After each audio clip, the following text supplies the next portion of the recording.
നാളിന്ന് വരെ ഒരു കവിയും എഴുതാതെ പോയ ഒരു കവിതയാണ് 25 വയസ്സ് കഴിഞ്ഞ യുവാക്കളുടെ ജീവിതം. നിങ്ങൾ ആലോചിച്ച് നോക്കി, എത്രയോ പ്രാരാബ്ദങ്ങളും ബുദ്ധിമുട്ടുകളും മറ്റുള്ള ഒരുപാട് ചില ആളുകളുടെയൊക്കെ വീട്ടിലെ പ്രശ്നങ്ങളും അതായത് കുടുംബ പ്രശ്നങ്ങളൊക്കെ ചുമലിൽ നടക്കുക വീട്ടിലെ ആൺകുട്ടികളാണ് അല്ലേ.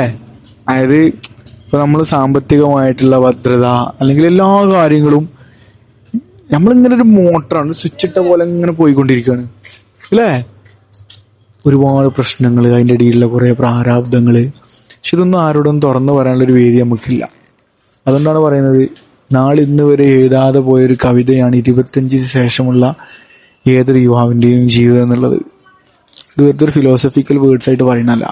നമ്മളൊന്ന് ആലോചിച്ച് നോക്കി, നിങ്ങളെ വീട്ടിലൊക്കെ ആൺകുട്ടികളുണ്ടെന്നുണ്ടെങ്കിൽ, അതായത് ഒരു പ്രത്യേകമായിട്ടുള്ളൊരു ജോബും കാര്യങ്ങളൊന്നും എത്തിപ്പെടാതെ ഇങ്ങനെ നിൽക്കുന്ന ആൾക്കാരാണെങ്കിൽ നമ്മുടെ നാട്ടിലൊക്കെ പറയും പക്ക അങ്ങനെ അന്തം വിട്ട് നടക്കാന്ന് പറയും.